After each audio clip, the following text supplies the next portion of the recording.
মারাজাল বাহরাইনি ইয়ালতাকিয়ান, দুইটা সাগর দুই দিক থেকে প্রবাহমান। বাহরুন মানে সাগর, বাহরাইনে মানে দুইটা সাগর, দুই দিক থেকে প্রবাহমান। আমার আল্লাহ বলে বাইনাহুমা বারযাকুল লা ইয়াবগিয়ান, একদিকের পানি গোলা, একদিকের পানি পরিষ্কার। এক সাগরের পানি কালো, এক সাগরের পানি নীল, এরকম বহু সাগর আছে দুনিয়াতে। মিলন কেন্দ্র ইচ্ছা করলে গোলা পানি পরিষ্কার পানিতে ঢুকতে পারে, আল্লাহ বলে কিন্তু তারা ঢুকে না। দেখবা পানি পানির জায়গায় আলাদা আলাদা, মাঝখানে কোনো বাদ নাই, কিন্তু তারা ঢুকে না। সূরা রহমানে আল্লাহ বলে কেন তারা ঢুকে না তোমরা কি জানো? বলে কেন? বলে সাগরের পানি আমি আল্লাহর হুকুমে চলে। সাগরের পানি কার হুকুমে চলে? আল্লাহর ওয়ার্ডার মতো চলে। আর আমরা মানুষগুলো আল্লাহর হুকুম মানি না। নাউজুবিল্লাহ বলেন, আর আওয়াজ দিয়ে বলেন। আমি পরবর্তী আয়াত থেকে একটু বলি। হুয়াল্লাযী বা'সা ফিল উম্মিয়িনা রাসূলা, আল্লাহ বলেন তিনি সেই জাত সত্তা যিনি তার রাসূলকে মূর্খ লোকদের কাছে পাঠাইছে, মূর্খ লোকদেরকে পড়াইবার জন্য। সুবহানাল্লাহ। আল্লাহ বলে আমি মূর্খ লোকদের কাছে নবীকে পাঠাইছি। আর আমার দেশের বক্তা মনে করছে নবীরে মূর্খ করে পাঠাইছে। নাউজুবিল্লাহ বলেন। কেন পাঠাইছে? ইয়াতুলু আলাইহিম আয়াতিহি, পৃথিবীর মানুষের কাছে নবীরা আল্লাহর আয়াতগুলো তেলাওয়াত করে শোনাবে, এই জন্য নবীরা আসছে। সুবহানাল্লাহ। ওয়া ইউজাক্কিহিম, এবং পৃথিবীর মানুষকে নবীরা পবিত্র করবে, পুত পবিত্র করবে। কোথায় থেকে? আনিশ শিরকে ওয়াল কুফরি ওয়া আমালিস সুয়ে, শিরকি কুফরি এবং খারাপ কাজ থেকে নবীরা মানুষকে হেদায়েতের দিকে ডাকবে, এইজন্য নবীরা আসছে। ঠিক কিনা কোন? আমার আল্লাহ পাক বলেন ওয়া ইউজাক্কিহিম, এই ধরনের অন্যায় অপরাধ থেকে যুব সমাজকে আর মানব জাতিকে ফিরে আনার জন্য আমি আমার রাসূলকে পাঠাইছি। রাসূল সেখানে যাবে কেমনে? ফিরে আনবে আর কি করবে? ওয়া ইউআল্লিমুহুমুল কিতাবা ওয়াল হিকমা, দুনিয়ার মানুষকে নবীরা কিতাব শিক্ষা দিবে আর হিকমত শিক্ষা দিবে, জ্ঞান বিজ্ঞান শিক্ষা দিবে। নবীরা নাকি জ্ঞান বিজ্ঞানও শিক্ষা দিবে। সুবহানাল্লাহ বলেন। আটো জোরে বলবেন না সুবহানাল্লাহ? একটা জ্ঞান বিজ্ঞানের কথা বলি। এই শুনুন, এদিকে তাকান। আমার হাতে কি? It is no only Holy Quran, but this book is the greatest scientist book for all person in this world. Who follow it, he will be success in this world and after death. It is no general book as like as physics, chemistry, biology, geography, mathematics, English, Bengali literature. But the Holy Quran is the greatest guideline for all nation. এই পৃথিবীতে সমস্ত জাতি বিজাতির জন্য সর্বশ্রেষ্ঠ guideline আর সর্বশ্রেষ্ঠ বিজ্ঞান হলো কোরআন। কোরআনের চাইতে বড় বিজ্ঞান আর কিছু আর কিছু একটা বৈজ্ঞানিক থিওরি আপনাদেরকে আমি কোরআন থেকে হাদিস থেকে শোনাতে চাই। রাজি আছেন ভাই সাহেব? বন্ধুরা আমার, আল্লাহর নবী মুহাম্মদুর রাসূলুল্লাহ সাল্লাল্লাহু আলাইহি সাল্লাম কোরআন পাকের ব্যাখ্যা করেছেন, আর আমার নবীর ব্যাখ্যা দিয়ে হাদিসের কিতাব রচনা হয়েছে। এই কিতাবের নাম হলো Bukhari Sharif. Bukhari Sharif is the second Quran of the world. এই পৃথিবীতে দ্বিতীয় কোরআন বলা হয় বুখারী শরীফকে। কোরআন শরীফ 30 পারা, বুখারী শরীফ 30 পারা। কোরআন শরীফ খতম করলে সওয়াব হয়, বুখারী শরীফ খতম করলেও সওয়াব পাওয়া যায়। সুবহানাল্লাহ বলেন। সেই বুখারী শরীফে হাদিস, আমার নবীজি বলেন, হে আমার উম্মত, তোমাদেরকে বলে যায় মানুষ যখন মরে, মৃত্যুকালে মানুষের অনেক কষ্ট হয় রে। রুহটা কবজের টাইমে তার দেহটা বিষাক্ত হয়ে যায়, পুরা শরীরের মধ্যে বিষাক্ত হয়ে যায়। তোমরা একটা কাজ করিও, আমার উম্মত যখন মরে যাবে তোমরা তারে গোসল দিও। গোসল দেওয়ার টাইমে গরম পানির সাথে কিছু বরই পাতা দিও। সুবহানাল্লাহ। এটা বুখারী শরীফের হাদিস। কি পাতা? এই জোরে কোন। এখন এটার মধ্যে বৈজ্ঞানিক থিওরি কি আছে, বৈজ্ঞানিক গবেষণা কি আছে এই বড়ি পাতার মধ্যে? এইবার বিজ্ঞান আবিষ্কার করা শুরু করলো। বড়ি পাতার মধ্যে দিনের নবী মুহাম্মদ সাল্লাল্লাহু আলাইহি সাল্লাম কেন বড়ি পাতার কথা বলেছেন? আরো কত পাতার কথাই তো আছে। আল্লাহ কোরআনে বলছে ওয়াল হিকমা, আমার নবী বিজ্ঞান শিক্ষা দিবে তোমাদেরকে, বৈজ্ঞানিক থিওরি শিখাবে তোমাদেরকে, তোমাদেরকে সায়েন্সের সূত্রগুলো শিখিয়ে দিবে। নবী কেন বড়ি পাতার কথা বলছে? বিজ্ঞানীরা বিভিন্ন পাতা আবিষ্কার করছে, কইরা কইরা বড়ি পাতার রস আবিষ্কার করে দেখা গেছে বড়ি পাতার রস যদি কারো শরীরে যায় তার ব্যথা বেদনা দূর হয়ে যায়। এই জন্য কারেন্ট নিউজ পত্রিকার মধ্যে পাইলাম বাজান এটিএস ইনজেকশন কি দিয়া বানায়। এটিএস ইনজেকশনে যত ফরমালিন আছে, যত ফর্মুলা আছে, যত মেডিসিন আছে, শতকরা 65% 65% মেডিসিন হইল বড়ই পাতার রস। বড়ই পাতার রস দিয়া মেডিসিন বানাইয়া বিষাক্ত ব্যক্তির ব্যথা পাইছে এমন ব্যক্তির শরীরে দিলে ব্যথা দূর হইয়া যায়। যদি কেউ থাকেন আমার সাথে হাত তুলবেন। আমি একবার পায়ে প্যারাক ঢুকছে, এটিএস ইনজেকশন দিছি, আপনারা কেউ দিছেন নি? হাত তোলেন। কি মাহফিলে সব রোগী আমার মতো, এটিএস ইনজেকশন দিছেন না কেন? ব্যথা কমার জন্য, তাড়াতাড়ি সুস্থ হওয়ার জন্য।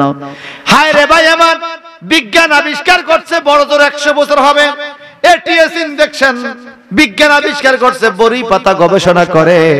কিন্তু আমার আপনার নবী আরো কত বড় বিজ্ঞানেরও বিজ্ঞান, আরো 1450 বছর আগে বিনা মেশিনে শুধু বড়ি গাছের দিকে নজর দিয়া বলছে বড়ি পাতা দিও মৃত্যু ব্যক্তির গোসলের টাইমে, এই মরার টাইমে শরীর যে ব্যথা হয় বড়ি পাতার রসা শরীরে লাগলে তার ব্যথা দূর হয়ে যাবে।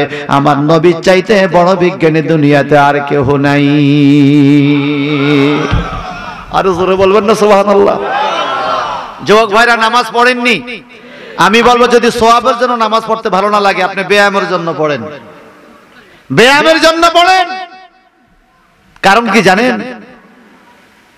আমেরিকার এক মিউজিয়াম সেন্টারে, এক্সারসাইজ সেন্টারে 100 উপরে ছাত্রকে এক টিচার, ডেইলি স্টার পত্রিকার মধ্যে এই ঘটনাটা পাইলাম, ডেইলি স্টার পত্রিকা ইংরেজি পত্রিকা।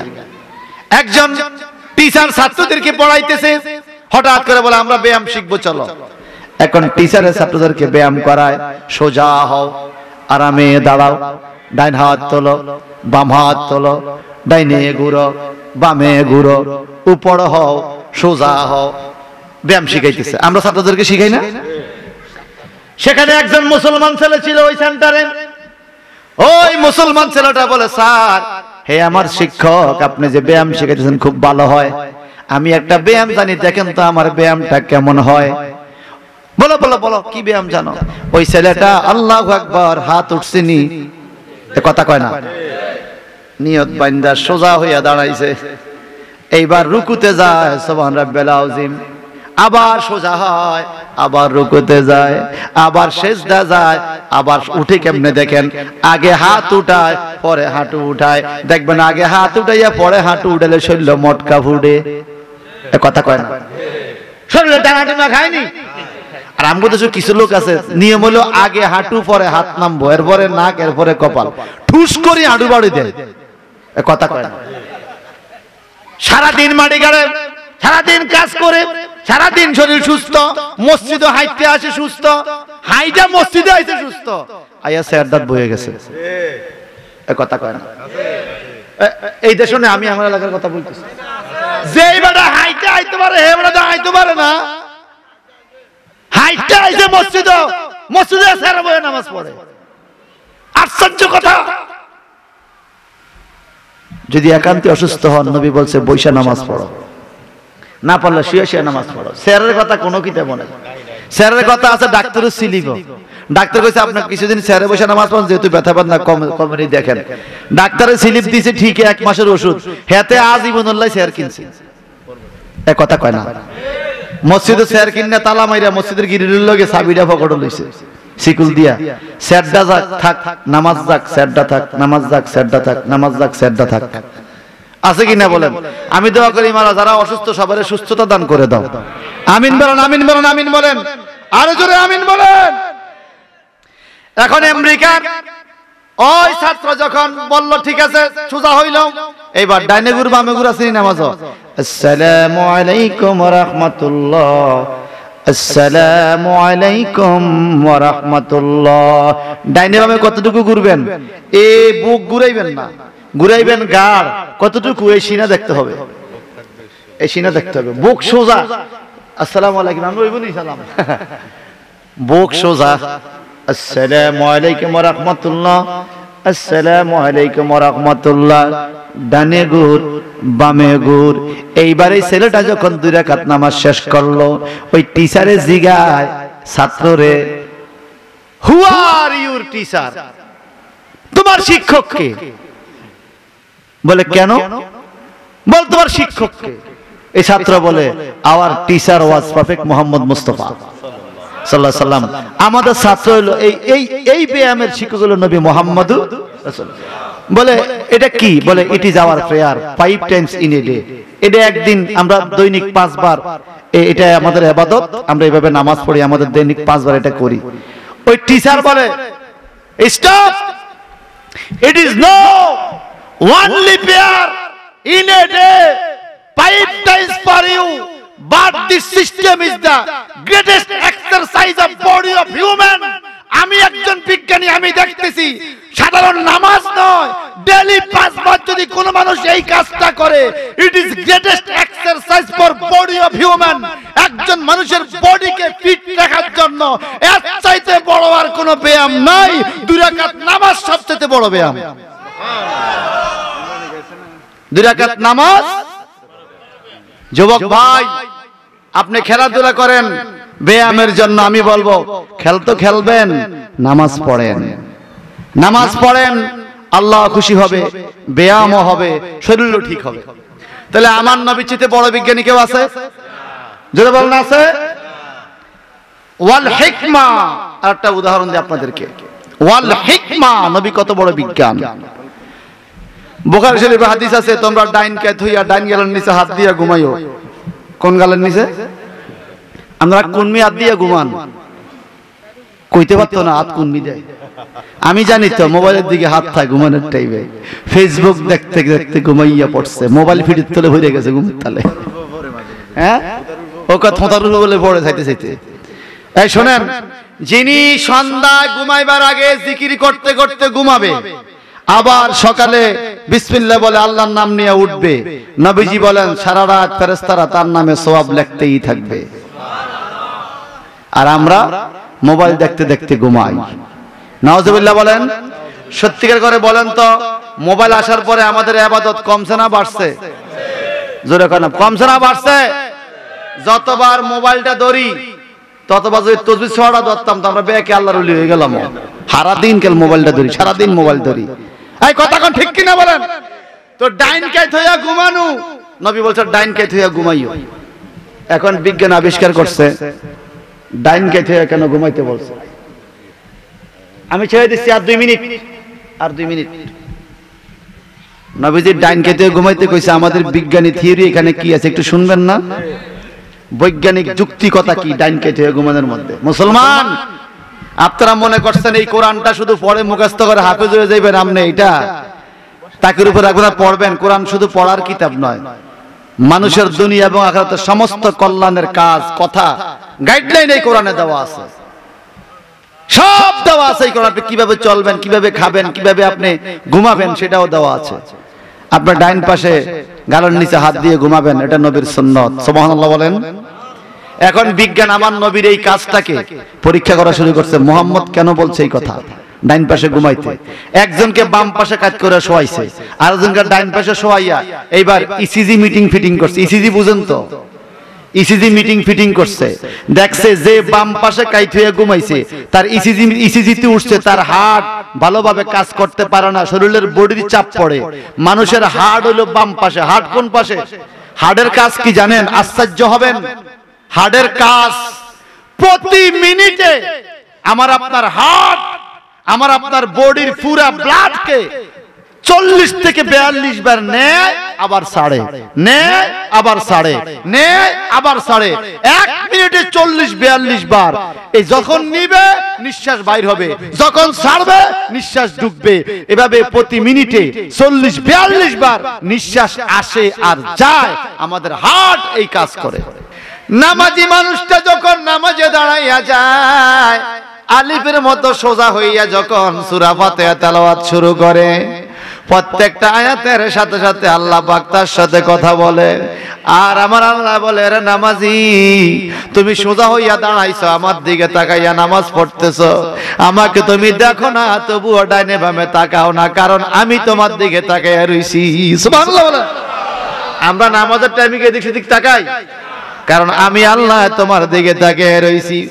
রে নামাজি, নামাজি রে, কোরআন শরীফের ব্যাখ্যার তাফসীরে কিতাবের মধ্যে পাওয়া যায়, নামাজি বান্দা যখন আসমানের দিকে মাথাটা রাইখা কিবলামুখী হইয়া দাঁড়ায়া নামাজ পড়ে, ওই গাছে তাসবিহ পড়ে কি লাভ, আর লতা পাতা তাসবিহ পড়ে তাদের কি লাভ? গাছের তো জাহান্নামের কোনো ভয় নাই, লতা পাতার তো আল্লাহ পাক জাহান্নামে দিবে না, কোন গরু ছাগল হায়ওয়ান পশু পাখির জাহান্নামের ভয় নাই। আল্লাহ পাক বলে, জাহান্নাম বানাইছি শুধু জিন আর মানুষের জন্য। জিন মানুষ আল্লাহর তাসবিহ পড়ে জান্নাত পাওয়ার আশায়, কিন্তু লতা পাতা কেন আল্লাহর তাসবিহ পড়ে, গাছপালা কেন আল্লাহর জিকির করে, পিঁপড়ারাও কেন আল্লাহর জিকির করে? আমার আল্লাহ পাক বলে, জগতের মানুষে আমি তাদেরকে খানা খাওয়াই, আমি সবাই রিজিক দেই, এই রিজিকের শুকরিয়া আদায় করার জন্য আসমান জমিনের সবাই আমি আল্লাহরে ডাকে। জোরে বলবেন না সুবহানাল্লাহ? আসমান জমিনের সবাই আমি আল্লাহকে ডাকে, কারণ আমি তাদেরকে রিজিক দেই। একটু জবান খুলে বলেন তো বাবা, যিনি নামাজ পড়ে তার জমিনে দান হয়, দানটা দিছে কে? আর যিনি নামাজ পড়ে না তার জমিনেও দান হয়, ওটাও বা দিছে কে? জোরে কোন? আল্লাহ বেনামাজিরও দান দিছে, নামাজিরও। যেই ব্যক্তি সারা জীবন নামাজ পড়ে তারে খাওয়ায় আল্লাহ, যে সারা জীবন নাফরমানি করে তারেও খাওয়ায় আল্লাহ। আল্লাহ পাক বলে, আর রহমান, আমি আল্লাহ হলাম রহমান, রহমানুল ফিদ দুনিয়া ওয়া রহিমুল ফিল আখিরা। আমার আল্লাহ দুনিয়ার মানুষের জন্য দয়াবান, পরকাল মানুষের জন্য দয়াবান। রহমান অর্থ দয়ালু, রহিম অর্থ দয়ালু। এখন রহমানুল ফিদ দুনিয়া রহিমুল ফিল আখিরা, এই দুনিয়ার ধনী দরিদ্র, ছোট বড়, নামাজি বেনামাজি, ইমানদার বেঈমান, মুশরিক কাফের মুনাফিক, ইহুদি খ্রিস্টান মুসলমান বৌদ্ধ হিন্দু সবাইকে আল্লাহ পাক খাওয়ায়। কারণ আল্লাহ বলে, আমি তোমারে বানাইছি, তোমারে বাঁচায় রাখতে হবে, খাওয়াইতে হবে। তুমি আমারে ডাকো আর না ডাকো, তোমার রিজিকের ব্যবস্থা আমি করব। কিন্তু পরকালে আল্লাহ সবাই রে খাওয়াবে না। দুনিয়াতে আল্লাহ রহমান, কারণ সবাই রে খাওয়ায়। পরকালে আমার আল্লাহ শুধু মুমিনদেরকে জান্নাত দিবে। এই জন্য আমার আল্লাহ পরকালে রহিমুন ফিল আখিরা, পরকালে শুধু মুমিনের জন্য দয়াবান হবে, আর কারো প্রতি আল্লাহ দয়া করবে না। যাদের জবান আছে বাজান, যারা মা বাবার জান্নাতি খানা পৌঁছাইতে চায়, একটু জবানটা বড় করে কি বলা যাবে? আল্লাহু আকবার। আর জোরে বলেন আল্লাহু আকবার। আমার আল্লাহ দয়া করে মানুষকে খাওয়ায়, আমার আল্লাহ মায়া করে মানুষকে খাওয়ায়। আমি আপনি সেজদা না করলে আল্লাহ খাওয়ায়। বাতাস যখন আসে নাফরমানের গায়েও বাতাসটা লাগে, আবার সূর্য যখন উঠে নাফরমানের গায়েও সূর্যের আলোটা আসে। একটু জবান দিয়া কোন কথা কোন ঠিক কিনা? আমার আল্লাহ বন্দারে বড় ভালোবাসে রে, আল্লাহ বন্দারে বড় মায়া করে, মহব্বত করে। আমরা আল্লাহরে ডাকি আর না ডাকি, আল্লাহ কিন্তু আমাদের জন্য রিজিকের ব্যবস্থা করে। একটা পিঁপড়া জানে না আগামী বেলা সে কি খাবে, একটা কুকুর জানে না সকালে সে কি খাবে, একটা বিড়াল জানে না দুপুরে খানা পাইলে সন্ধ্যায় সে কি খাবে, একটা পাখি জানে না আগামী বেলা সে কি খাবে। কোন পৃথিবীর কোন প্রাণী এই খবর জানে না আগামী বেলা সে কি খাবে। একটা গরুও জানে না সকালে তার মালিক তারে কি খানা দিব না জবাই করব। শুধুমাত্র মানুষগুলো খানার পিছনে দৌড়ায় রে বাজান, মানুষ শুধু খানার পিছনে দৌড়ায়। আমার আল্লাহ পাক বলে, এরে শোন, ইউসাব্বিহু লিল্লাহি মা ফিস সামাওয়াতি ওয়াল আরদ। এ মানুষ, আসমানের দিকে তাকা, জমিনের দিকে তাকা, সবাই আমি আল্লাহর তাসবিহ পড়ে, তারা আমি আল্লাহর পিছে দৌড়ায়। এই জন্য তাদের পিছে পিছে খানা দৌড়ায়। একটা কুকুর কোনোদিন না খাইয়া মরে নাই, একটা বিড়াল না খাইয়া মরে নাই, একটা পাখি না খাইয়া মরে নাই, একটা পিঁপড়া না খাইয়া মরে নাই, কিন্তু বহু মানুষ না খাইয়া মরে। তার কারণ মানুষ তো খানাওয়ালার পিছনে ঘুরে, যিনি খানা দিবে আল্লাহ রে খোঁজে না। ঠিক কি না? কর রিজিক দেওয়ার মালিক কে? আল্লাহ। আল্লাহ বলে তুমি আমার পিছে ঘুরো, তোমার রিজিক আমি দিব। ঠিক কি না? কর আরো জোরে বলেন না। একটা পিঁপড়া সে জানে না সকালে কি খাবে, কিন্তু রিজিকটা আল্লাহ ঠিকই দিয়ে দেয়। দেয় কিনা বলেন? আমরা কত রঙের ওষুধ বড়ি খাইয়া চেহারা ফ্যাকাশে হয়ে যায়। একটা বিড়ালের বাচ্চা দেখেন কি সুন্দর দেখা যায়, মনে হয় ক্রিম দিয়ে সাজাইছে, হ্যাঁ, নাটিস নটুস, কত সুন্দর দেখা যায়। বানাইছে কে? কে বানাইছে? আল্লাহ সবাইরে খাওয়ায়। আমাদের শুধু টেনশন, গোলা ভরা ধান আছে ঘরের মধ্যে, 2 বস্তা চাউল এখনো জমা, এরপরও চিন্তা করে হারে আগামী মাসে কি খামো, আগামী দিন কি খামো। একটা বিড়াল চিন্তা করে না কখনো খাওয়ার। তারা সব সময় আল্লাহর তাসবিহ পড়ে। সুবহানাল্লাহ বাজিয়ে কইেন। আমি বড়ুয়া থানা মানুষের মতো সুবহানাল্লাহ কম কইনা লোক কম পাইছি। সিল্লা কন্না সুবহানাল্লাহ, আরো জোরে। ভাই সাহেব বন্ধুরা আমার, আমাদের রিজিকের মালিক কে? সবাই তো রুজি করি তো নাকি? কম বেশ করি না? সব রুজির টাকা কি আমরা খাই? আমার রুজির টাকা আমার বেগম খায়, বাচ্চারা খায়, মা খায়, বাবা খায়, ভাই বোন খায়, আত্মীয় স্বজন খায় না?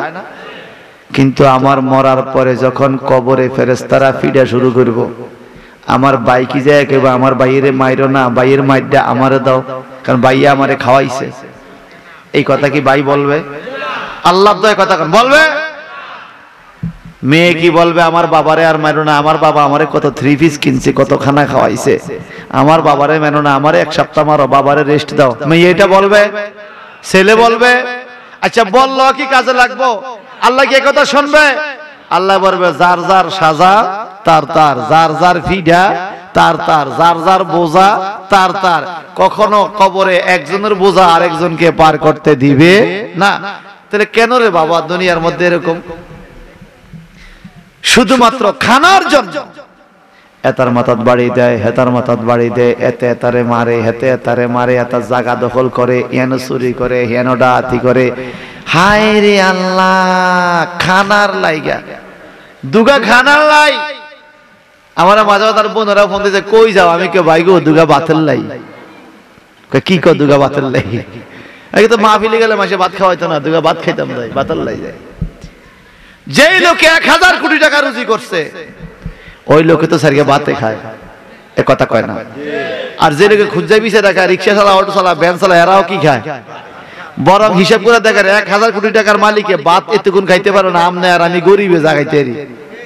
আমার সামনে ঠেলে মেলে অনেক গুণ খাই, আর এইবার কাপ দিছে একটা করে, এটা দিয়ে মাইপা খাইছে, বেশি খাওয়া যাইতো না। এই কথা কয় না? ঠিক কিনা বলেন? আমার আপনার ঘরে খানা নাই, ক্ষুধা আছে, ফ্যাটে মানবে নাই, থাকলে তো খাইতাম, এখন তো নাই। কিন্তু সামনে খানা আছে, ফ্রিজ ভরা গরুর গোস্ত, খাসির গোস্ত, চিংড়ি মাছ, দামি দামি খাবার ফ্রিজে ঢুকে রাখছে। ফ্রিজটা খুললে আফসোস করে, হারে ডাক্তারে মানা করছে খাইতাম না, দেখাইয়া শোক লাগাইছে। কথা কর, দেখাইয়া সারাদিন রোজা রাখে, এত ক্ষুধা লাগে না, পিপাসা লাগে না। আসরের পর যখন ইফতার লইয়া বইয়ে মনো সমটা যায় না। এই কথা কন না? এতক্ষণ ছিল না খানা, এত আফসোস সামনে আইছে তো, এখন সময় যায় না রে।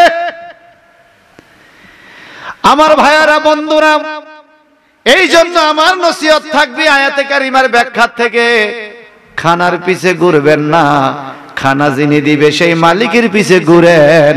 আমার আল্লাহ আপনার পিছে পিছে খানা ঘুরাইবে।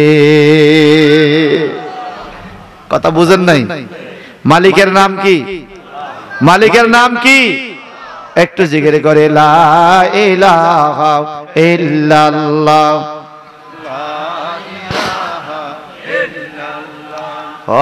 লা ইলাহা ইল্লাল্লাহ মুহাম্মাদুর রাসূলুল্লাহ সাল্লাল্লাহু আলাইহি ওয়াসাল্লাম। একটু খেয়াল করেন বাজান, এখানে বলছে মাফিস সামাওয়াতি ওয়াল আরদ, আল্লাহ পাকের জন্য সবাই তাসবিহ পড়ে আসমান জমিনে। যারা আল্লাহর পিছনে ঘুরে তাদের জন্য দোয়া করে আসমান জমিনে সবাই। যেমন যারা মাদ্রাসায় পড়ছে, আলেম হয়ে গেছে, হাফেজ হয়ে গেছে, আমার নবীজি বলেন ইন্নাল আলেমা ইস্তাগফিরু লাহু মান ফিস সামাওয়াতি ওয়াল আরদ ওয়াল হিতানু যাওফিন ফিল মা। আরে জগতের মানুষ, তোমরা কার পিছে দৌড়াও? যদি তুমি আলেম হইতে পারো, যদি হাফেজে কোরআন হইতে পারো, যদি তুমি আল্লাহওয়ালা হইতে পারো, আল্লাহর মাহবুব আলেম হইতে পারো, ইন্নাল আলেমা, নিশ্চয়ই আলেম যেই ব্যক্তি, ইস্তাগফিরু লাহু, তার জন্য ক্ষমা প্রার্থনা করে, মা ফিস সামাওয়াতি, আসমানে যা কিছু আছে, ওয়াল আরদে, এবং জমিনে যা কিছু আছে, ওয়াল হিতানু যাওফিন ফিল মা, এমনকি সমুদ্রের নিচে, নদীর তলদেশে পানিরা পর্যন্ত বলে আল্লাহ তুমি ওই লোকটারে মাফ করে দাও যে এই লোকটা কষ্ট করে কোরআন শরীফ মুখস্থ করেছে। একটু আমি কেন বলছি কথা খুব খেয়াল করেন। কোরআনুল কারীমের ব্যাখ্যা বুঝতে হলে চারটা মূলনীতি লাগে ভাইজান। বর্তমানে আমাদের মধ্যে ওয়াজ আছে, আমল নাই, যার জন্য আমরা বড় বিপদগামী হয়ে গেলাম। আমলের বড় অভাব আছে বাজান। চারটা মূলনীতি জানা থাকলে আপনার আমল করতে ভালো লাগবে, ওয়াজ শুনতে ভালো লাগবে, ওয়াজ করতে ভালো লাগবে। আমি কালামুল্লাহ শরীফ থেকে বলছি, এই তাফসীর শোনা দিলে চারটা মূলনীতি লাগে। এক নাম্বার মূলনীতি হলো আত-তাফসীরুল কোরআনুল কারীম বিল কোরআনিল কারীম, কোরআন শরীফ দিয়া কোরআন শরীফের ব্যাখ্যা, কোরআন শরীফের এক আয়াতের তাফসীর আর এক আয়াত করে। দুই নাম্বার মূলনীতি হলো আত-তাফসীরুল কোরআনুল কারীম বি হাদিসে নববী সাল্লাল্লাহু আলাইহি সাল্লাম, আমার নবীজির হাদিস দিয়া কোরআন শরীফের ব্যাখ্যা এবং তাফসীর। তিন নাম্বার মূলনীতি হলো আত-তাফসীরুল কোরআনুল কারীম বি আকওয়ালিস সাহাবী, নবীজির সাহাবায়ে কেরামের ভাষা দিয়ে কোরআন শরীফের তাফসীর। চার নাম্বার মূলনীতি হলো আত-তাফসীরুল কোরআনুল কারীম বি আকওয়ালে মুস্তাহিদিন, মুজতাহিদ ইসলামিক স্কলার গবেষকদের ভাষা দিয়ে কোরআন শরীফের ব্যাখ্যা করতে হবে বাজান। এই চারটা মূলনীতি দিয়ে ব্যাখ্যা করলে আপনারা বুঝবেন। যেমন আল্লাহ এখানে বলেছে ইউসাব্বিহু লিল্লাহি মা ফিস সামাওয়াতি ওয়াল আরদ, নবমণ্ডলে ভূমণ্ডলে আল্লাহর নামে তাসবিহ পড়ে যারা আছে। এখন আমার আল্লাহ বলে যেই লোকে আমার তাসবিহ পড়ে আমি আল্লাহর রাজি খুশি করছে, ওই লোকের নাম স্মরণ করে আসমান জমিনের সবাই। বলে কে? ইন্নাল আলামা ইস্তাগফিরু লাহু মান ফিস সামাওয়াতি ওয়াল আরদ ওয়াল হিতানু যাওফিন ফিল মা, যে আলেম হইয়া গেছে, কোরআন শরীফ মুখস্থ করে ফেলছে আর দিনের আলেম শিক্ষা গ্রহণ করেছে, ওই লোকের জন্য আমি আল্লাহর জন্য জিকির করে আসমান জমিনের সবাই, আর আলেমের জন্য দোয়া করে আসমান জমিনের সবাই। জোরে বলবেন না সুবহানাল্লাহ? আর জোরে বলবেন না সুবহানাল্লাহ? ইন্নামা ইয়াখশাল্লাহ মিন ইবাদিহিল উলামা, আল্লাহ পাক বলেন আল্লাহর বান্দাদের মধ্যে যারা আল্লাহকে বেশি ভয় করে এরা হলো উলামা, আলেম সম্প্রদায়। আলেমরা আল্লাহকে বেশি ভয় করে, যার জন্য আমার নবীজি বলেছেন খায়রুকুম মান তাআল্লামাল কুরআন ওয়া আল্লামাহু, রাওয়াহুল বুখারী। জালিল কদর সাহাবী, নবীজির কলিজার টুকরা, নয়নের মণি, দুইটা মেয়েকে বিয়ে করেছেন যিনি জিন্নুরাইন হয়েছেন, সে ওসমান ইবনে আফফান রাদিয়াল্লাহু তাআলা আনহু বলেন ক্বালা রাসূলুল্লাহ সাল্লাল্লাহু আলাইহি সাল্লাম, আমার নবীজি ঘোষণা দিয়েছেন খায়রুকুম মান তাআল্লামাল কুরআন ওয়া আল্লামাহু, রাওয়াহুল বুখারী, তোমাদের মধ্যে ওই মানুষটা উত্তম যে নিজে কোরআন শরীফ শিখেছে, ওয়া আল্লামাহু, এবং আরেকজনকে শিক্ষা দিয়েছে। একটু জবানটা বড় করে কোন আল্লাহু আকবার। বড় লোক রে, বড় লোক, কামগো বাড়িতে অমুক বড় লোক, 5 তলা বিল্ডিং, আগে খবর লন সে নামাজ পড়েনি। নামাজ না পড়লে কিসের বড় লোক? এই নামাজ না পড়লে কিসের বড় লোক? সে কোটি কোটি টাকার মালিক, রোজা রাখে না। আমাদের দেশে কিছু লোক আছে 5 ওয়াক্ত নামাজ পড়ে না, জানাজার নামাজ পড়ে। এই কথা কয় না? 5 ওয়াক্ত পড়ে না, জানাজার নামাজটা ঠিকই পড়ে। জানাজার নামাজ তো ফরজে কিফায়া, আরেকজনে পড়লে তোমার থেকে আদায় হয়, কিন্তু তুমি না পড়লে তোমার ফরজ আইন আদায় হবে না। এই নামাজের কোনো খবর? কিছু লোক আছে রোজা থানা ইফতার করে, এদিকে নাই মনে হয়। আসেনি আসেনি, রোজা থাকে না কিন্তু কি করে? ইফতার করে। সেহারিও খায়, খানা কম খাইতো না, ইফতারিও খাইব সেহারিও খাইব। আবার দেখবেন মাঝে মাঝে দেখি এলাকা যদি মিলাদের আয়োজনে কেউ ইফতার পার্টি করে, যে রোজা রাখে না হে টুপি টাপি ফইরা ওজু টুজু করে, আরে বাপ একবার রোজাদার সাজ্জা দুলার মতো যায় বয়ে গেছে ইফতার করব। আমি হেতে খায় না, সবাই খায় না, হেও খায় না, আজান দিলে খাইব। আল্লাহ কই রে জানি তুই তো বেরোজদারি শয়তান, তুই বইরে সুদকা খা। কি কোন আল্লাহ চিনি কিনা বলেন? আবার দেখা গেল সে ভোর রাত্রে খাইছে, সন্ধ্যা রাত খাইছে, সারাদিন খাইছে, ইফতারের টাইমে বেরোজদারি হইয়া রোজদারির তেন বেশি খাইছে। আরে কথা কয় না, দিনও খাইছে ইফতারের টাইমে এতে বেশি খাইছে। আবার বড় বড় কথা, তারাবির নামাজ পড়তে গেলে এত বড় বড় কথা, তার হুকুম মানতে হয়, এরকম আছে কিনা? জোরে কন, জোরে কন। এই এলাকা নয়, আমার এলাকার কথা বলতেছি। যে লোকে নামাজ পড়ে না 5 ওয়াক্ত মসজিদে, সে কিসের মসজিদের সভাপতি? যে মসজিদে নামাজ পড়ে সে কিসের ক্যাশিয়ার মসজিদের? যে নামাজ পড়ে না 5 ওয়াক্ত সে কিসের কমিটির লোক? আল্লাহর ঘর মসজিদের সদস্য হবে নামাজি, গরিব হোক, কৃষক হোক, রিকশার ড্রাইভার হোক, ব্যাংক চালক হোক, ফতের প্রতীক হোক, সিরা জামা থাকুক, 5 ওয়াক্ত নামাজ পড়ে। আল্লাহ পাক বলে ইন্না আকরামাকুম ইনদাল্লাহি আতকাকুম, তোমাদের মধ্যে ওই ব্যক্তি আল্লাহর কাছে বেশি প্রিয়, বেশি সম্মানী, যার অন্তরে আল্লাহর ভয় আছে, সে গরিব হোক সেই বড় লোক।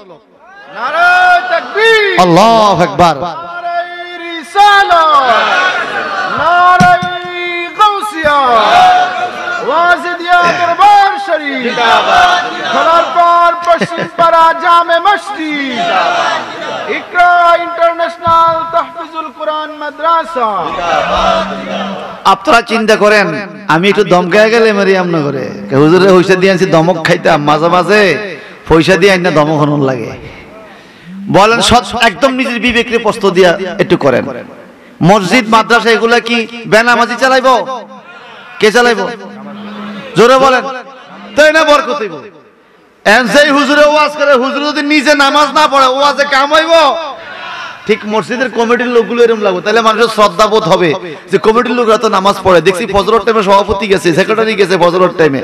ওরে বাপরে, আপনাদের এই খবর জানেন, আমি আমার এলাকার খবর বলতেছি। ফজর, জোহর, আসর বাদ দেন না, সভাপতিরে মাঝে মাঝে জুমার নামাজের দিনও পাওয়া যায় না। সভাপতি কই, সেক্রেটারি কই, কোথায়, কোন দিকে সময় দিতে পারে না, ব্যস্ত ব্যস্ত। যে দুনিয়া লইয়া ব্যস্ত, হেরে আপনি মসজিদের কামে ব্যস্ততা দেখাইছেন কা? যিনি মসজিদে 5 ওয়াক্ত থাকবে, মসজিদ নিয়ে ব্যস্ত থাকবে, ওই লোকে মসজিদ কমিটির সদস্য হবে। ভাইরা বন্ধুরা আমার আল্লাহ তাবারাকা তাআলা বলেন, কোন মালিকের তাসবিহ তোমরা পড়বা? আল মালিকিল কুদ্দুসিল আজিজিল হাকীম। আল মালিকিল কুদ্দুসিল আজিজিল হাকীম, যিনি পুত পবিত্র মালিক, যার মধ্যে কোনো ত্রুটি। আল্লাহ পাক বলেন, আল্লাহ কি? সবাই কয় না আল্লাহ পাক বলেন, আল্লাহ কি? আল্লাহর ঘর কি? আল্লাহ ঘরের মসজিদের ইমাম হইতে হইব পাক, মসজিদ কমিটি হইতে হইব। ওরে ভাই, আল্লাহ পাক, মসজিদ পাক, ইমাম পাক। মসজিদ কমিটি যদি সুদখোর ঘুষখোর না পাক হয়, গোড়া ঘরে তো বেজাল। এই কথা কয় না? আরে ঠিক না হইলো ঠিক, ঠিক না হইলো ঠিক। গোড়া ঘর যদি বেজাল হয়, আগার মধ্যে ফেলে নিলে লাভ হইব? আরো দুঃখ লাগে কি জানেন? মসজিদের ইমাম সাহেব সুদ খাইছে, এই খবর পাই আমার এলাকায় এক ইমাম সাহেব চাকরি গেছে গা। এখন দরবার বইছে, এত সুদ খাইছে, কত খারাপের খারাপ, এরকম মানুষ দুনিয়ায় তো ইমাম হইয়া সুদ খায়। যে দরবার করতেছে হেইতে হইলো এলাকার বড় সুদী। কথা বুঝেন নাই? যে দরবার করে হেইতে কি বড় সুদ। আহা রে, কি একটা দরবারি। তো কইলাম দরবার কেরে করছে? অমুক স্যার। তো হেতো তো সুদ খায়। হেতো তো আর ইমাম নাই। কো ইমাম হইলে সুদ খাইলে দোষ, আর মুসলিমরা সুদ খাইতে পারবো? এটা কোন কিতাবে পাইছো? নাউজুবিল্লাহ বলেন আরো জোরে। আচ্ছা, আপনারা বিড়ি খাননি? খান না বুঝি? শরম লাগে লাভ আছে নি? বিড়ি তো খান কি কন? বিড়ি খাননি আপনারা মুসল্লি না? আর ইমামে যদি বিড়ি খায় রাখবেন নি রে, তো আমরা না খান, হেতে খাইলে দোষ কি? ও হেতার শরীয়ত ভিন্ন, হে যে আল্লাহ সৃষ্টি, আমরা তো সে আল্লাহ সৃষ্টি। আমগো অভ্যাস হয়ে গেছে সমাজের বেগুনে মিলে ইমামের দোষ ধরে, কথা কন না। বহু দোষের দোষী আমি, দোষের সীমা নাই, তবু বারে বারে আমি তোমায় পাইতে চাই। তুমি যদি না আসিবা, তুমি যদি না আসিবা, কার পানে তাকাইব ও হাবিব গো, আপন বলে আর কারে ডাকিব, আমি আপন বলে আর কারে ডাকিব ও হাবিব গো, আপন বলে ও হাবিব গো। কত ভালোবাসা দিলাম এ ভব সংসারে, এরাই আমায় মাটি দিয়ে চলে যাবে দূরে। কত ভালোবাসা দিলাম এ ভব সংসারে, এরাই আমায় মাটি দিয়ে চলে যাবে দূরে। তুমিও যদি না থাকিবা, তুমিও যদি না থাকিবা, কার দুয়ারে যাইব ও হাবিব গো, আপন বলে আর কারে ডাকিব, আমি আপন বলে আর কারে ডাকিব ও হাবিব গো, আপন বলে। আমার এই ভাইজান একটা স্লিপ ধরে দিছে, দুই গান গজলের প্রথম কলি কইতাম একটু, কি কম গজল। আপনাদের অবস্থা দেখে আমার গজল আসতেছে না। আপনারা একটু সত্য করে বলেন তো, টুপি মাথার দেওয়া সুন্নত নি? আজকে যদি আমি টুপি মাথার দিয়ে না আইতাম, আপনারা কি আমার ওয়াজ শুনতেন? আপনি আইছেন কে টুপি ছাড়া? এই জন্য নবী বলছে, তুমি যেটা করো না আরেকজনকে সেটা কইও, তুমি করো আগে আরেকজনকে কইও। আমবো দেশের মধ্যে ইমাম সাহেব শার্ট প্যান্ট আর টাই লাগা ইমামতি করে, আপনি কি নামাজ পড়বেন? তা আপনার গাট্টা শার্ট, একটু বিবেক খরচ করে। আমি শার্ট গাদা না যায় বলছি না, আমি বলতেছি কি, আপনি যেটা করতেছেন দোষী, এটা দোষ আরেকজন, আপনি কেন ধরেন? আগে আপনি নিজে ঠিক হন। বলেন সমাজে সুদখোর আসেনি? এই সমাজে মনে নাই, থাকলে কোন আসেনি? কি খোর, কি খোর, এ বাকে কোন কি খোর, এ মাহফিলে আসেনি? কে কে কে কে সুদ খান আতুরান? এই তো ধরা, কি নাম ধরা নিবে? এই তো কি? আচ্ছা আপনারা বলেন, আপনারা বলেন, মসজিদের সামনে মাদ্রাসা বউ থেকে মিছা কথা কইতে পারে না, ঠিক না? আপনারা সত্যিই বলছেন এই এলাকা সুদ ফ্রি, এই এলাকা সুদ নাই, সুদ থেকে তো হাত তুলতেন, মসজিদের সামনে কি মিছা কথা কয়নি কেউ? একটু প্রশ্ন করেন যে আমরা কোন জায়গায় আছি? আমরা তো আজকে হাতটা তুলতে পারলাম কারণ শরম। কি কিয়ামতের ময়দানে যখন আল্লাহ বলবে কে কে সুদ খাইছো হাত উঠাও, তুলন লাগবো নি? জোরে বলেন।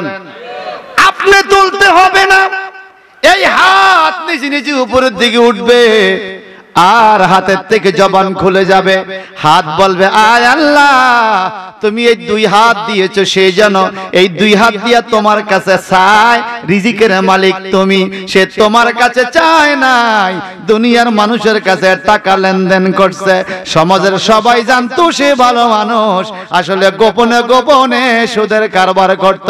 হাত সেদিন বিপদে চলে যাবে, বিপক্ষে চলে যাবে, পাও সেদিন বিপক্ষে চলে যাবে, নিজের অঙ্গ পতঙ্গ সেদিন আপনার বিপক্ষে চলে যাবে। কথা কোন ঠিক কিনা? সেদিন কিরবেন?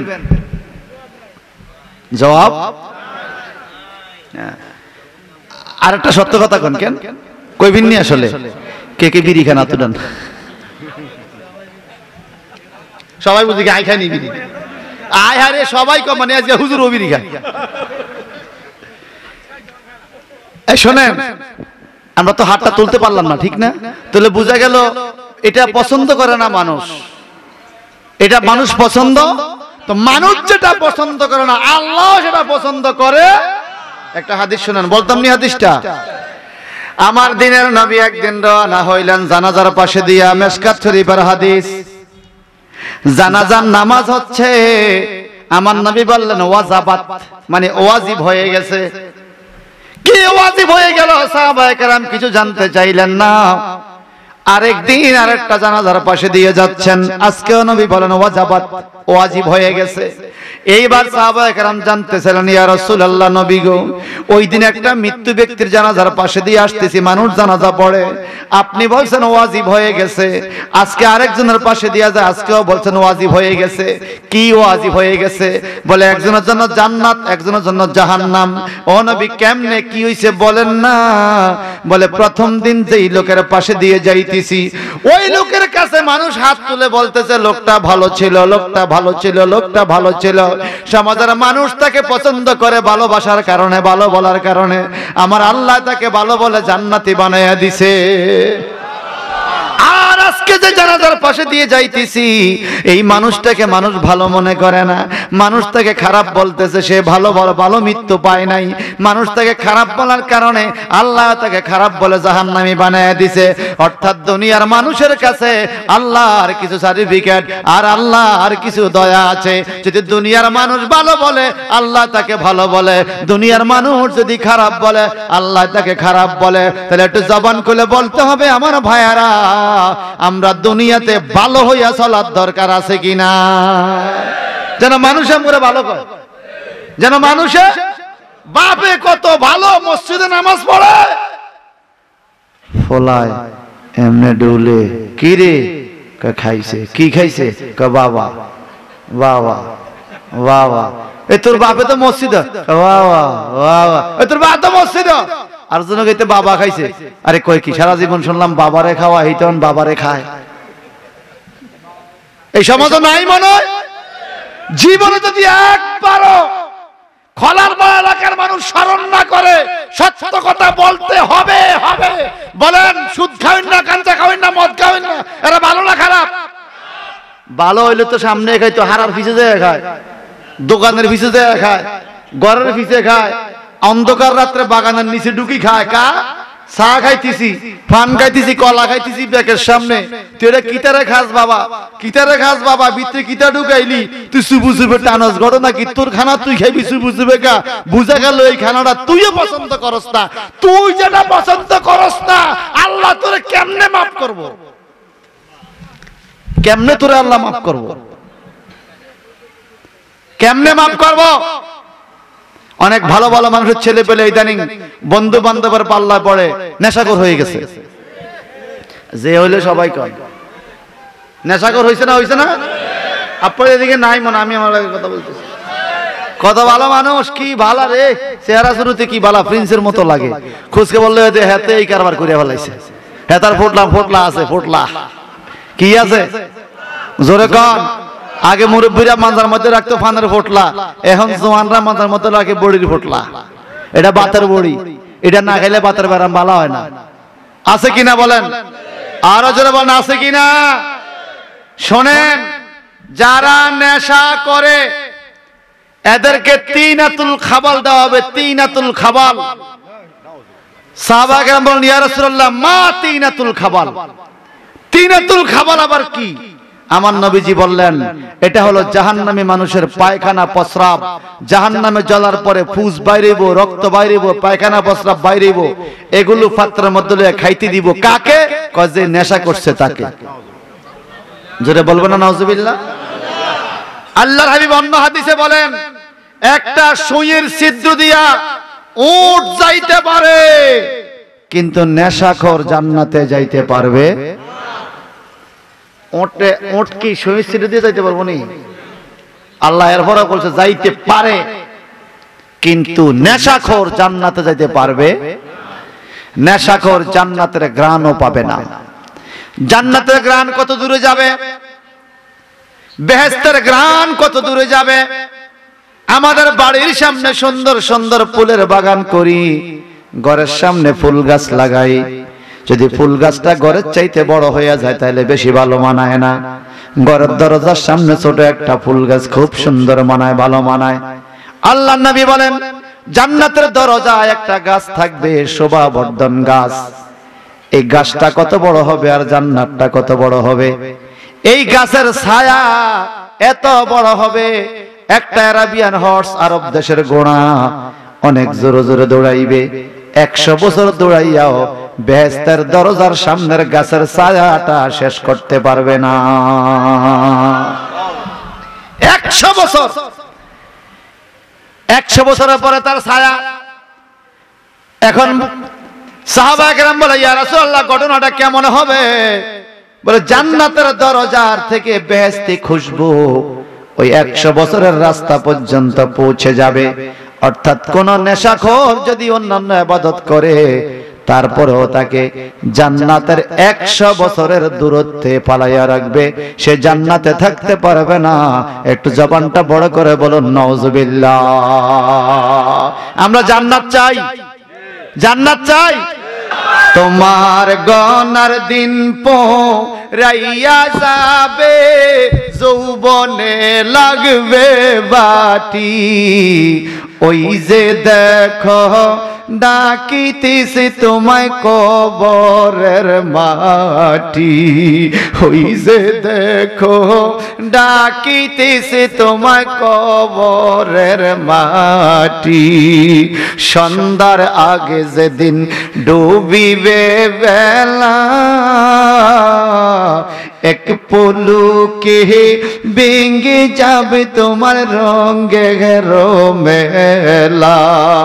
কারে দিবা তুমি জোরে দম,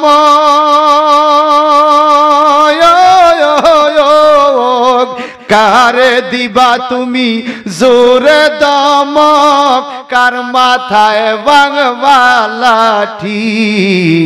ওই যে দেখো ডাকিতেছে তোমায় কবরের মাটি। এটা বলেন না, ওই যে দেখো ডাকিতেছে তোমায়। তোমার গহনার দিন পোরাইয়া যাবে, যৌবনে লাগবে বাটি। তোমার গহনার দিন পোরাইয়া যাবে, যৌবনে লাগবে বাটি। ওই যে দেখো ডাকিতেছে তোমায় কবরের মাটি। ওই যে দেখো ডাকিতেছে তোমায় কবরের মাটি। খবর পেয়ে আসবে আত্মীয় স্বজন, চারিপাশে বৈশা তারা করিবে কান্দন। সাজাইবে মনের মতো, সাজাইবে মনের মতন, কি সুন্দর পরিপাটি। ওই যে দেখো ডাকিতেছে তোমায় কবরের মাটি। ওই যে দেখো ডাকিতেছে তোমায় কবরের। তোমার গনার দিন পোরাইয়া যাবে, যৌবনে লাগবে বাটি। তোমার গনার দিন পোরাইয়া যাবে, যৌবনে লাগবে বাটি।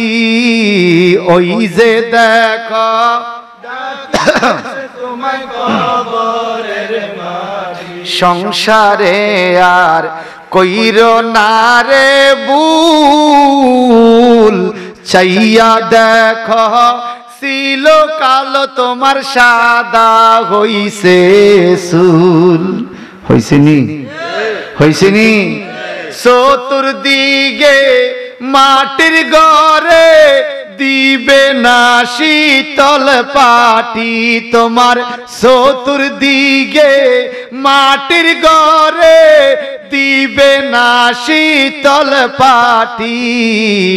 ওই যে দেখো ডাকিতেছে তোমায় কবরের মাটি। ওই যে দেখো ডাকিতেছে তোমায় কবরের মাটি। তোমার গনার দিন পুরাইয়া যাবে, যৌবনে লাগবে বাটি, ওই যে দেখো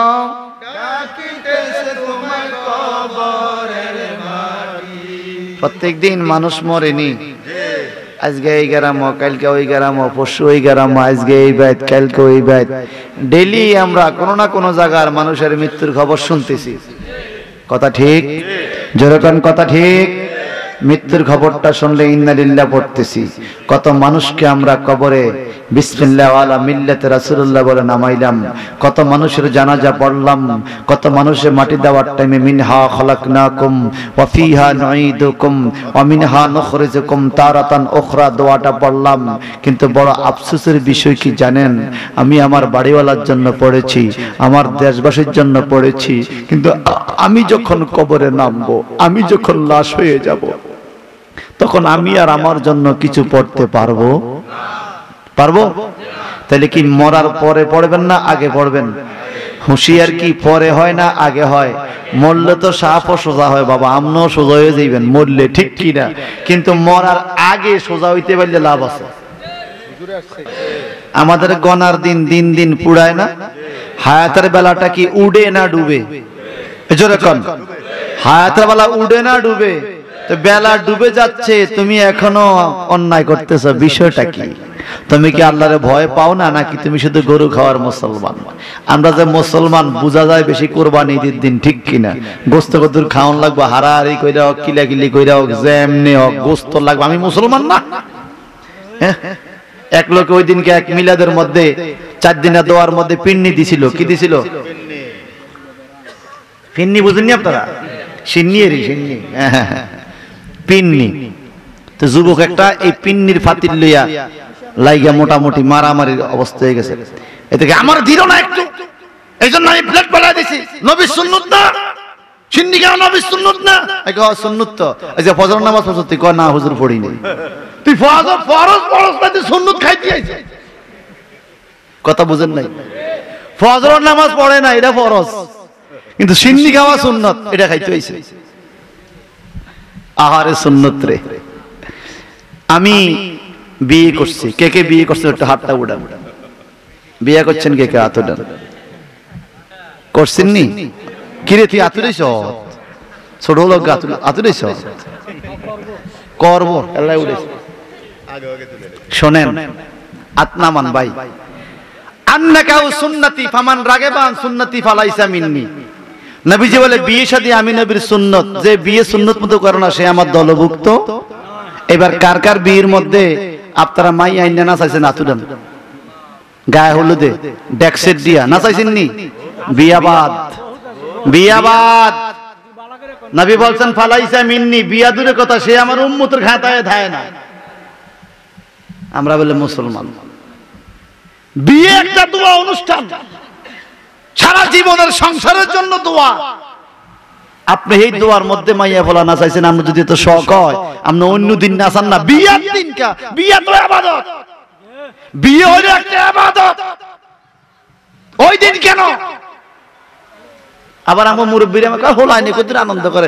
এরে মুরব্বী তোরে আগে বাড়ি যাইব খবর, এর ওরে হোলাইনে বাড়ি যাইব, হোলাইনে কত আনন্দ করে। তুই হোলারে জাহান্নামে ঢুকে দিছিস। বদমাশ মুরব্বী আছে এরকম কিছু। শোনেন, দাড়ি বাক্যা সাদা হইছে, চুল বাক্যা সাদা হইছে, বিড়িটা টানে হেডও সাদা। কোনটা দাড়ি কোনটা চুল আর কোনটা বিড়ি চিনা যায় না। এই কথা কোন ঠিক কিনা? আল্লাহর দোয়ায় মুরব্বী রাগ হবেন না, ভালোর জন্য বলছি। আপনাদের কাছে আমরা শিখব, বিয়ে অনুষ্ঠানে আলেম ওলামা আইসা দোয়া কইরা যাইব। যদি আমরা না চাইতে মন চা হরের দিন বেআইনে শোনাছেন, আপনারা মানা করে কেডায়? নাউজুবিল্লাহ বলেন। আপনারা নাচতে মন চায় বিয়ের দিন কা? বিয়ের দিন কেন সুন্নত কাজ আপনি ধ্বংস করলেন? এখন নাতি হইছে, নাতি কথা হনে না, নাতি বাজারে দোন দিয়া যায়, নাতি রেখে উত্তর মেয়েতে যা দোন কিও। আর মসজিদে লাইছে হুজুর একটু তার একটু ফিটাতে যে আমার কথা হলো না। হুজুরে কয় আন্দর ফলার বিয়াত বাদ্যে বাজাইছি নিকা? বাজাইছি তো, কে আল্লাহ হল্লা এরকম শয়তান হইছে। এই কথা কোন ঠিক কিনা? কোন জোরে বলেন ঠিক। এখন এই কথা বলতেছি যারা বিয়ে করছেন বাচ্চা গেল না, যারা বিয়ে করেন নাই মনে মনে ভাবছেন আমি চাইছিলাম বাদ্যটা বাজাইতাম, হুজুরে যেই কথা কইয়ে গেছে আর বাজাইতাম না। কথা বুঝেন নাই? বুঝেন নাই কথা?